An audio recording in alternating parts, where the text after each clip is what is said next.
Welcome to Autism ADHD TV with Holly. That's me, a neurodivergent therapist, mom, and passionate advocate for affirming approaches. Maybe you're a parent trying to support your neurodivergent child or teen, a therapist or educator wanting to learn more, or you're a neurodivergent person looking for strategies that truly honor who you are. Whatever brought you here, you're in the right place. We talk about the real stuff: emotional regulation, self-awareness, executive functioning, self-advocacy skills that build confidence, social connections that are authentic, and so much more. And hey, if you're looking for deeper learning, check the description notes below for information on my parent workshops and continuing education trainings for therapists. You're going to love it. Make sure to hit that subscribe button and give us a so you never miss out. And if you find Autism ADHD TV helpful, please share it with someone, because together we can create more understanding about neurodiversity. Now let's get into it. Welcome, Reid Miles, to the Autism ADHD Podcast. Thank you, Holly. It's good to be here. We were talking a lot before we even hit record because we have so much in common. Yes, we do. So many interesting things to chat about. So I am going to introduce you.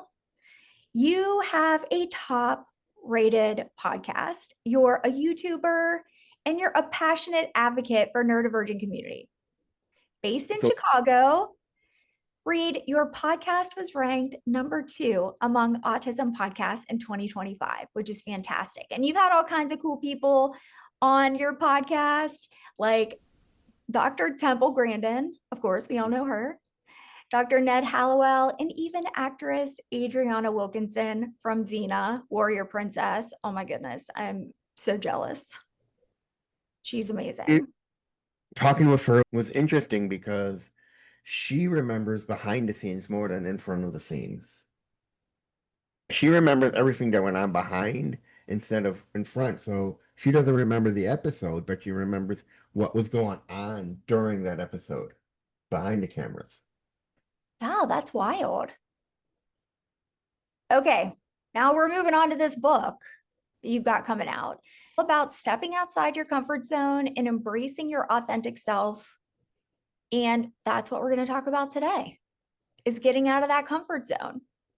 That's so true. The book I'm written is all about the fact that you need to step out of your comfort zone because you only have one life. You need to live it. And you can't sit there, be afraid of your shadow, be afraid of every little thing that's gonna say boo at you.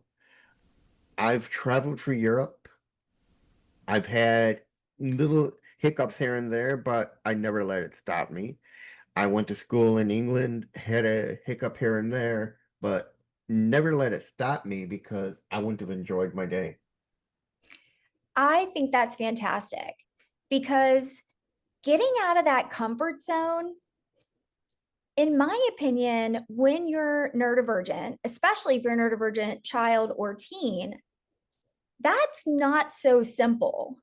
And I would love to talk to you a bit about why that's so hard, because I think when parents and therapists and educators understand what's underneath, it makes so much more sense. And then we can be more understanding and more collaborative and more helpful. Is that cool? Yeah. All right, let's do it. Before we started recording, we both agreed it's mostly fear, and it's understandable. Yeah, you think about it, it's every little rejection, every little mishap, every little problem that you encounter. It's going to a restaurant and not getting your meal, having the atmosphere too loud, being afraid to send your food back. It's going into a movie theater and it's being crowded and you have to sit next to somebody you don't know. It's going into a museum and realizing it's crowded and you're not going to get to see your favorite exhibits. Or it's just dealing with society in general as you walk through your day. And every little mishap puts a brick in front of you. And it's up to you to take that brick down. The problem being is is you're afraid to take it down because you don't want that experience to happen again. You don't want to be hurt again. Yeah. And that makes so much sense when we think about neurodivergent kids and teens are corrected so much more than other kids. We have to keep that in consideration. We also have to remember that they're likely experiencing really hard social situations that we don't even know about. But if you break that boundary and you break that wall, you'd realize there's so much more beauty out there in the world. And you may come across somebody who agrees with you, or somebody who has a similar interest. The funny thing was, I was in Paris in the Louvre walking around on my own, and I stumbled across a kid who lived where I used to live. And I was just blown away. I'm like, oh my God, I used to live in that neighborhood too until I moved to the south side of Chicago. That's amazing. That was amazing. And then I came across this girl when I was in Germany. I saw this girl walking this cute little black pug, and it brought back memories of my pug. And we just had a little chat. And the thing is, your one experience is just that one. And I like to tell people, listen, you're only going to see these people once in your life. So go out and STEM or do what you want to do because you're never going to see these people again. And as a guest said to me, he had an experience where he went to a restaurant and he wasn't happy with his meal. He went back, had a different meal, and he enjoyed it.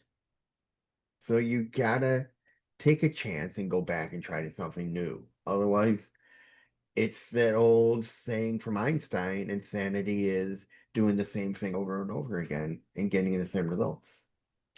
And that is what's hard about it too, because it's this way of protecting yourself, almost like a survival thing. If you don't know what's coming next, specifically for autistic kids and teens, if they don't know what's coming next, that is a really anxiety provoking situation where there's 100 scenarios that could go wrong. And those are based on reality, things that they've already been experience, anxiety and the rejection from others, maybe bullying, maybe people laughed at them or ignored them. When you think about what you want to tell parents and therapists and educators when they see kids that are not branching out, that don't want to go up and say hi, that don't want to try something new or go somewhere new or go somewhere the parent, the therapist, and the educator is saying, just do it, just try it, just keep trying things. What do you want them to know? What do you want them to understand about what that fear is like? It's a crippling fear. You don't push them to do it. They gotta do it on their own. You can give them the suggestion, but you can't force them. Because what you don't realize is that fear is so crippling.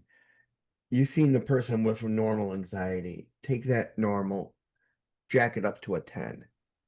They're sweating, their body is going through shock. And the best example I can give of that is I had to give a lecture at college for my paper. And this was for my dissertation. And before my turn even came up, my body went into shock. I'm sweaty, I'm cold, I'm clammy. And the time came to tear off the band-aid. My name was called. I come up, I give my little lecture on my paper and everything, and all of a sudden my body went back to normal. You gotta let the person go through the stages and then get to where they want to be on their own. If you push them, you're going to cause more trauma to the matter.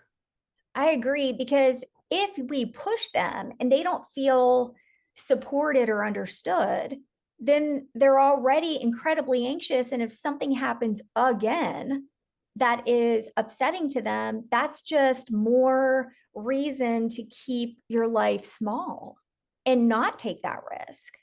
Mm. That makes so much sense. So when we're talking about wanting to help people get out of their comfort zone, neurodivergent folks, it's extremely difficult. So, number one, we have to be understanding. And I Mm. think that, Reid, when I'm working with clients in my clinic, I love using starter sentences because a lot of times kids have a hard time explaining why they don't want to go to this new place or try out this group or do these different things, right? Because that social communication is even harder when you're dysregulated and anxious. But when you say, I'm afraid to do this because, and then they can fill in the blank. So then we're more likely to understand what's happening, their why, of why they want their world to be kept smaller. So we can understand, we don't want to shame them. We don't want to pressure them. Like you said, they don't need that. We have to figure out how to move forward in a non-shaming way. So you and I were talking about the how, and it's not the same for everyone. Not No. everyone's going to go to Paris. In my, especially in my book, I say, listen, you don't have to do it in big steps like I did. I took a huge gamble without a parachute. And the analogy I use is think of Indiana Jones in The Last Crusade, where he's in that room going for the Holy Grail, and he comes across that chasm, and he looks at the book and it goes, take a leap of faith. And I can't jump this chasm.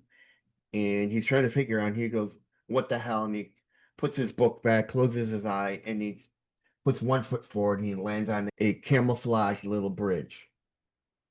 That's what I did, and that's how I landed in school. And it wound up working for me because I felt relaxed. I made friends. I'm a very different person than most autistics out there. I'm an ambivert. I love going out and enjoying myself, but I also love my quiet time at home. Yep. Doing Yeah, the Reid, like I said, you and I have so much in common. I have two modes. I'm so excited. I am like all about being here, whatever. And then I don't talk. Mhm. So I understand what you're saying. It's not about doing the big things. It's about doing the small things. Exactly. And if you do the small, that will slowly build up your confidence. And that's the one of the underlying things is besides the fear, it's the confidence of wanting to do it. I think that makes sense too, because there's a lot of want tos underneath this. I don't want to. When we find out that they actually do want to, but they're scared because of all these experiences that have happened, it's like, why would I sign up to be rejected again? Why Mhm. would I sign up to be uncomfortable again? That is understandable. I love figuring out the why first. And now we're talking about that how. Small, Yeah. doable. I told you one of my favorite words is doable. Mhm. Small, doable steps. Because what we think, maybe as a parent or a therapist or an educator, what we think is the next step may not be the next doable step. That's why we have to work together with the child that we're supporting. Yeah, that's why I say if you can't do it alone, do it with somebody. But don't put their back against the wall and say, I want to do it now, because that just makes them angry because now you're forcing them to do something. You want to give them a time frame because now they have a time frame of when they're free, and then they can come back to you and go, okay, I'm free this time. Let's go. We're going to go at this time. And it works because Yeah. you're able to go and enjoy it. And one of the benefits about going with somebody people don't realize is you have all of a sudden you put yourself in this world of just you and that person. Everything else around you doesn't exist. That's why time moves faster. You're focused on the conversation with your family or your friend, and you're enjoying yourself more. I think that makes so much sense. It feels to me like a safety net, right? And I call it different things. Reid, I'll say, who is your anchor? Who is this person you feel comfortable with? So, for example, if you want to go somewhere and you're a preteen and there is this kid at school that you have a friendship with, right? You share interests, those types of things. That might be a person that you'd feel more comfortable if they were with you when you did something. And it could be a parent, it could be that anchor for you because it gives you some peace when you're walking into a really scary place or situation where you don't know what's going to happen. But what you do know is going to happen is that person you know is with you. So you're not alone. And that is really important.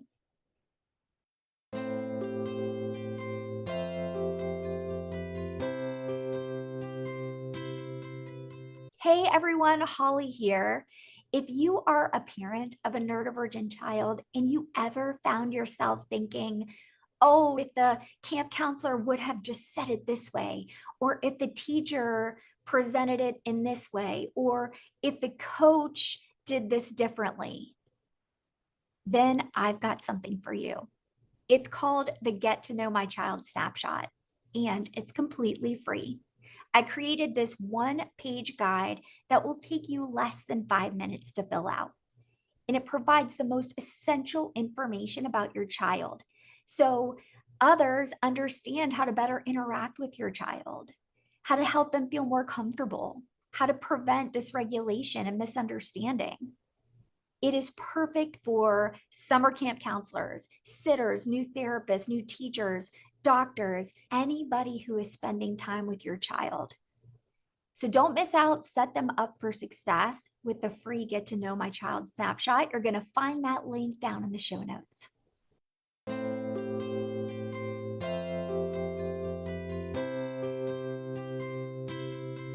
That person holds you back. Mm. Me and my friend, we'd always go to the Museum of Science and Industry, and we'd say, okay, let's split up and meet back for lunch. Because he's got his interests, I got my interests. And we do that, and it works out for both of us. When you get to the place you want to go, and it's a place like a museum, and you have separate interests, say, hey, let's meet back up in the cafeteria for lunch. Because I know you got things you want to see, I got things I want to see. Let's meet back up. And then this way you can walk around and enjoy yourself, and they can walk around and enjoy themselves without feeling the pressure of being, I want to move on to the next thing. Because when you're in the museum, you want to read everything, you want to absorb everything, you don't want to feel pressured to have to move from thing to thing and worry about, I didn't really get enough information, I didn't learn a lot. No, that makes sense. So when you have that person identified and you have this thing, this activity, this place, or whatever you want to go to, then the how comes up again, right? How are we going to do this when we're there? We're going to split up. We're going to then have plenty of time to look at what we're interested in without feeling pressured to, oh, that's too long and we're not going to have time to go do what I want. And you have a plan to meet back up. What I also like is that plan because it becomes a roadmap. Yeah. It's not that you're going in completely unprepared. It's good to have an idea about timing because maybe this idea where this overwhelm comes with it's never going to end.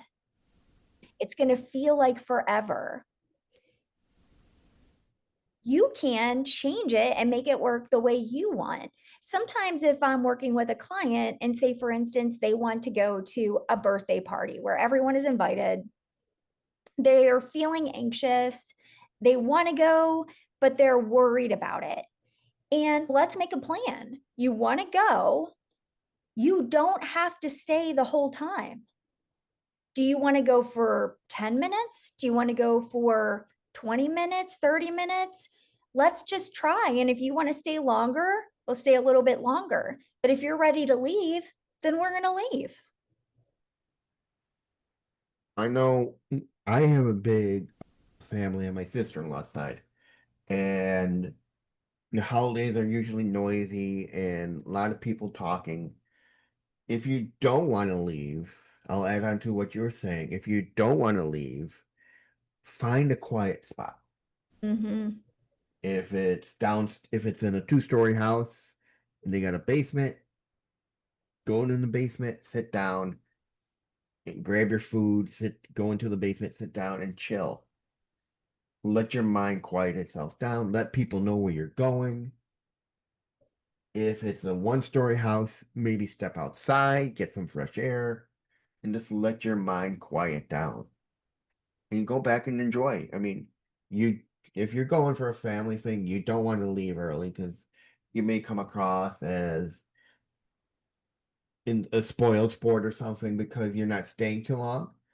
But you also know your own boundaries. If you're feeling overwhelmed and there is no place to go, find an adult that you came with or somebody and say, hey, I'm feeling overwhelmed. I need to go. And then they'll understand. Yeah. And I think that's a great idea. During family time, like if you're going to visit extended family or if people are even coming to visit you, I always feel like there should be some designated home base. Where can I go? What does that look like? And if you can pre-plan that, that can help with the anxiety as well.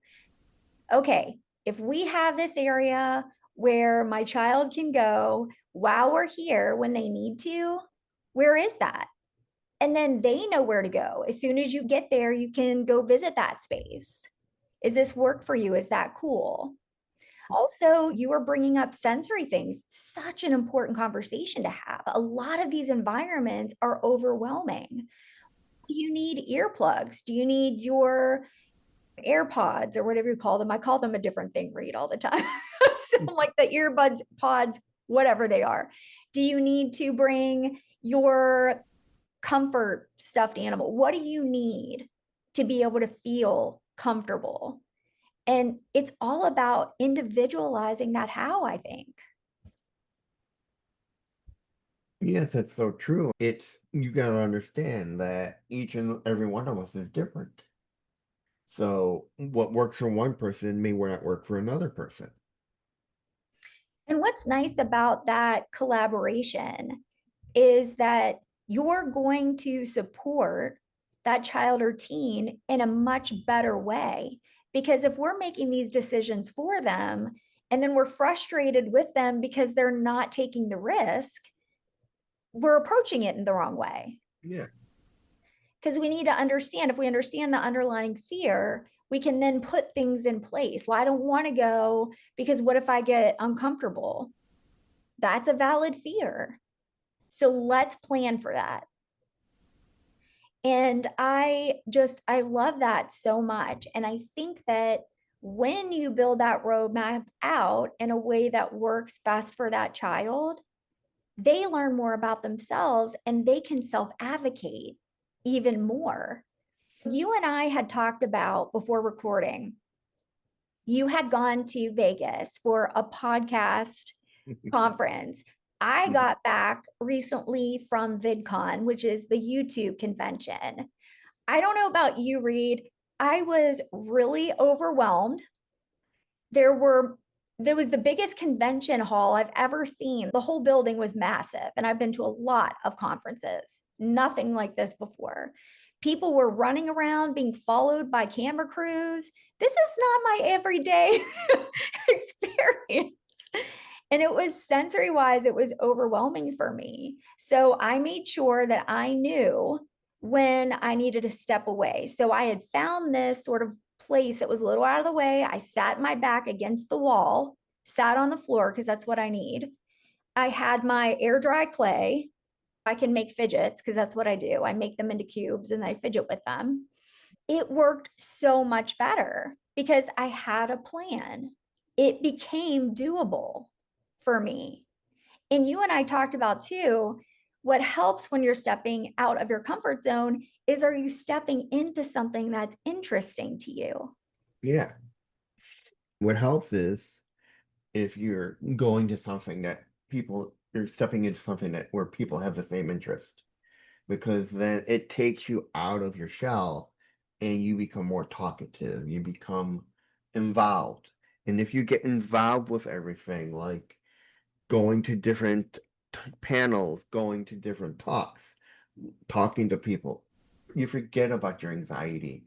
You forget about everything and you enjoy yourself.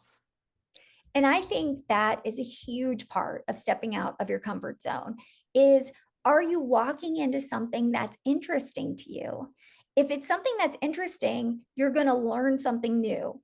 You're going to also have a topic to talk about with them already, because everyone in that conference, Reid, is interested in podcasts in some way. And you already know that.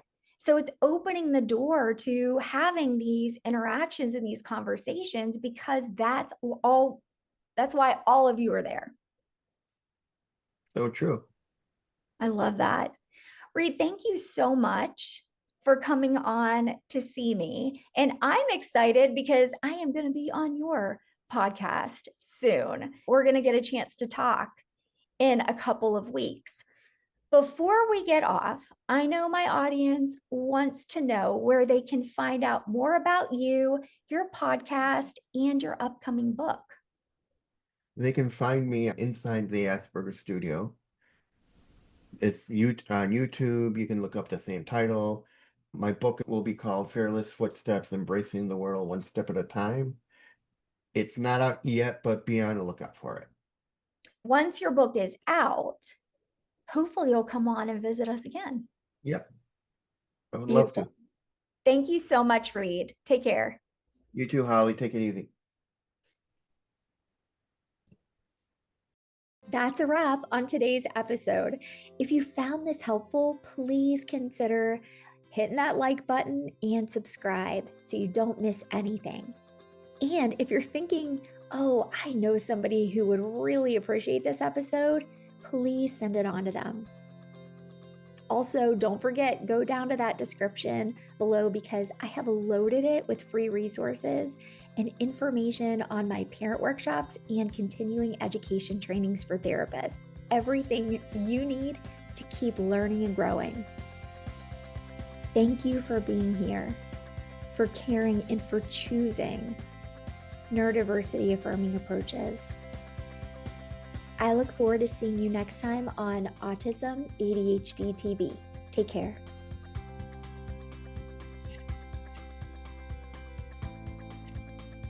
All content provided is protected under applicable copyright, patent, trademark, and other proprietary rights. All content is provided for informational and educational purposes only. No content is intended to be a substitute for professional medical or psychological diagnosis, advice, or treatment. Information provided does not create an agreement for service between Holly Blanc Moses Crossvine Clinical Group, the interviewee, Holly Blanc Moses LLC, and the recipient. Consult your physician regarding the applicability of any opinions or recommendations with respect to your symptoms or medical condition or the symptoms or medical condition of your family member. Children or adults who show signs of dangerous behavior toward themselves and/or others should be placed immediately under the care of a qualified professional.